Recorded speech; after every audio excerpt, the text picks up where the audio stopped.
करते हैं उस इंटरव्यू के हवाले से जो कि डॉक्टर मोईद यूसुफ की जानिब से दिया गया एक भारतीय चैनल को, भारतीय सहाफ़ी को। नासिर भी चौकदाई साहब बताएगा, कोई है पेशरफ्त मुमकिन आपको दिखाई देती कि कुछ आगे बढ़ सकेगा इसके बाद?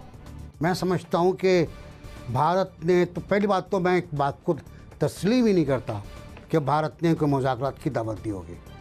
भारत की पॉलिसी एक जगह स्टैग्नेंट है, एक तालाब की तरह है जिसमें पानी खड़ा हुआ है। अब उस पानी में कीचड़ हो या कमल खिले वो उनकी मर्जी की बात है। अभी वो कोरोना से निपट रहे हैं, उनको कोई इंटरेस्ट भी नहीं होगा इसके अंदर, क्योंकि अपना काम कर चुके हैं जो उनके मंशूर में कहा गया था। दूसरी बात ये कि अगर ये कह रहे हैं कि फिलर्स आए थे हमारे पास, इन्होंने दावतनामे की बात नहीं की, कहा फिलर्स आए थे हमारे पास, तो फिलर्स किसने भेजे आपको?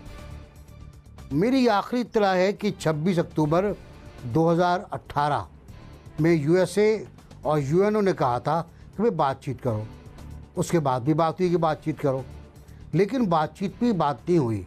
आखिरी रब्ता सुषमा स्वराज का नवाज शरीफ से हुआ जब वो बतौर वज़ीर ख़ारिजा आई और कंपोजिट डायलॉग का स्ट्रक्चर चेंज करने की बात करके वापस गई। उसके बाद कुछ नहीं हुआ। उसके बाद जो हुआ वो आपके सामने 5 अगस्त हुआ, सकूत कश्मीर हुआ। मैंने बहुत पहले कहा था सकूत कश्मीर है, तो सकूत कश्मीर हुआ। अब सकूत कश्मीर के बाद आप सिविल लिबर्टीज़ की बात कर रहे हैं, क्योंकि इंडिया ने तो जो करना था कर दिया। आपके हाथ में अब सिर्फ वो करारदाद मौजूद है, वो अगर तस्लीम नहीं करता तो वो एक्सपोज हो रहा है। लेकिन मुझे लगता है ये उसका एक्सपोज होने से भी कोई फ़ायदा नहीं हो रहा। वो अपने ऊपर डटा हुआ है, वो रोज़ाना LOC पर फायरिंग कर रहा है। हमारे जवान और हमारे शहरी शहीद हो रहे हैं और हमें इसका जवाब मेरा ख्याल है अब देना चाहिए। बहुत देर हो चुकी है। तो मेरा ख्याल ये है कि दावतनामा तो कोई ऐसा नहीं आया। अमेरिका ने कहा होगा भाई आप बात कर लें, मिलके बैठ जाएं। सालिसी की पेशकश भी आई थी जो मुस्तरद कर दी थी मोदी ने हक़ारत के साथ कि ये कोई पेशकश नहीं है। 2 बार पेशकश की गई थी। तो मैं नहीं मानता इस बात को कि भारत तैयार हो रहा है मुज़ाकरात के लिए। अच्छा, यहाँ पे कह रहे हैं कि भारत की मुज़ाकरात के हवाले से इस किस्म की कोई बात आपको सच होती दिखाई नहीं दे रही, तो पेशरफ्त बहुत दूर की बात है, वो आगे का मामला है। जनरल साहब हमारे साथ मौजूद हैं। जनरल साहब, ये सवाल मेरा आपके साथ है, बताइएगा ये पेशरफ्त सामने आई कि मुज़ाकरात हों, फिर मशरूत अमाद की जाहिर की गई और वो 5 पॉइंट्स में मैंने गिनवा दिए कि किस किस पर बात की जानी चाहिए। अगर ये पॉइंट्स हम मंजर आम पर रखें तो इसके बाद पेशरफ्त कोई पॉसिबल है कि कुछ आगे किया जाएगा, कुछ बढ़ेगा मजीद? देखिए, मैं ये समझता हूँ गेम इससे बड़ी है जिसकी हम अभी बात कर रहे हैं। Having said that, देखिए जिस पेशकश की हम बात कर रहे हैं या कुछ हम कह रहे हैं, वो इंटरनेशनल लेवल पे मुख्तलिफ किस्म के दाएं बाएं से फील्ड शीलर आते रहते हैं। उनका कोई इतनी बड़ी इसका मतलब कुछ नहीं होता। उसके बाद से जब भी हमने मुज़ाकरात किए हैं भारत के साथ, हमेशा हमें उसका कोई फ़ायदा तो बड़ी दूर की बात है, अलबत्ता थोड़ा बहुत नुकसान जरूर हुआ है। आप शिमला मुआहदे को ले लीजिए, बहुत देर तक तो हमारी जो उस वक़्त की हुकूमत थी, बाद की हुकूमतें थी, वो इस बात को भारत की मान चुकी थी कि ये हमारा अब हम कश्मीर को किसी इंटरनेशनल फोरम पे लेके जा नहीं सकते। हालांकि मुआहदा बड़ा क्लियर था कि इसमें कोई ऐसी बंदिश नहीं थी। पाकिस्तान ने खुद अपने हाथ बांधे रखे। उसके बाद से अब तक खैर बहुत सारी बातें हो चुकी हैं, लेकिन अब हकीकत क्या है? देखिए, भारत इधर आया क्यों है और इसने सब कुछ किया क्यों है?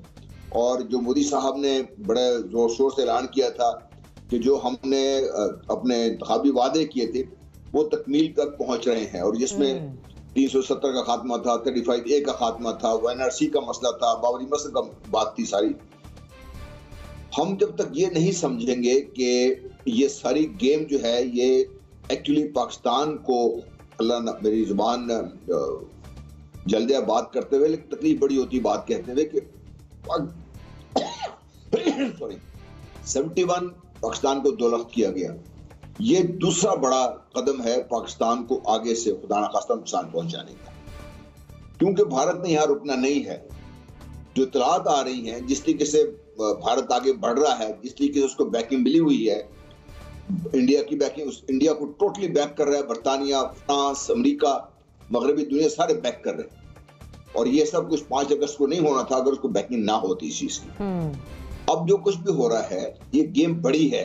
हमारे अनफॉर्चुनेटली मेरा हमारा जो मीडिया है वो उससे बाखबर नहीं है। फ़खार साहब, आपकी तरफ आऊंगी, बताइएगा। अभी जुनैरा ने भी यही कहा कि इंटरनेशनली प्रेशर बहुत बिल्ड हो रहे हैं भारत पर, इसलिए उसने इस किस्म का कोई बयान दे भी दिया होगा। लेकिन जो हमारे पॉइंट्स हैं उसके बाद, उसी के दिए गए बयान के बाद कोई पेश की कोई है आपको इम्कान, कोई अमादगी कुछ हो जाएगा?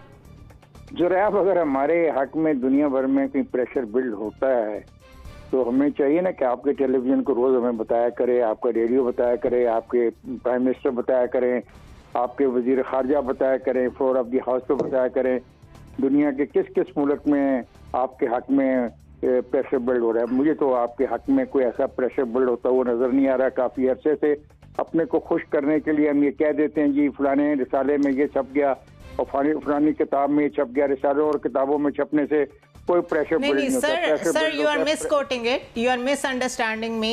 मैंने हमारे पे कोई प्रेशर बिल्ड नहीं हो रहा, इंडियन डेमोक्रेसी बदनाम हो रही है, that is what I am saying. Please, I am not talking to anyone, I am not talking well, I am talking to you because you are commenting on me. Junaira साहब, point आपका आगे ना, जुनैरा साहब आप सबका कमेंट क्लियर ले लेने दीजिए। I don't want to talk. I am giving my opinion.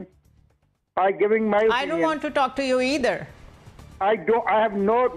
I'm not talking to you either.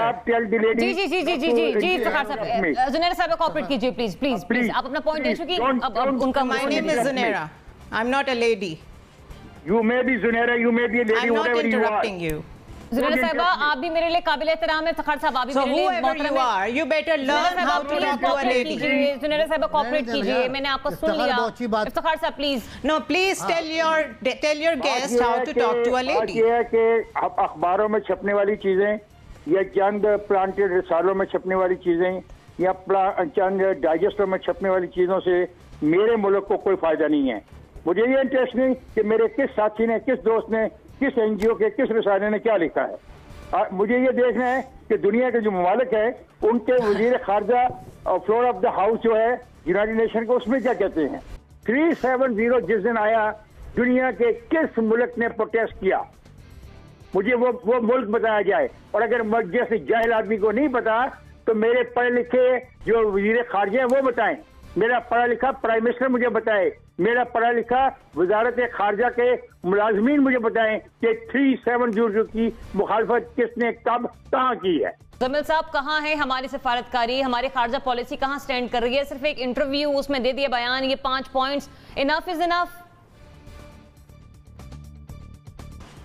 मुझे वो रिसाले को रेफर किया जा रहा था, 10 सितंबर का अमेरिका और भारत का जॉइंट कम्युनिक पढ़ लें। पाकिस्तान के बारे में अमेरिका और भारत ने जो मुश्तरका एलामिया जारी किया है उसमें पाकिस्तान के बारे में क्या कहा गया है वो पढ़ लें तो समझ आ जाती है कि रिसाले को देखें या मुश्तरका एलामिया को देखें भारत और अमेरिका के, समझ आ जाएगी खारजा पॉलिसी का।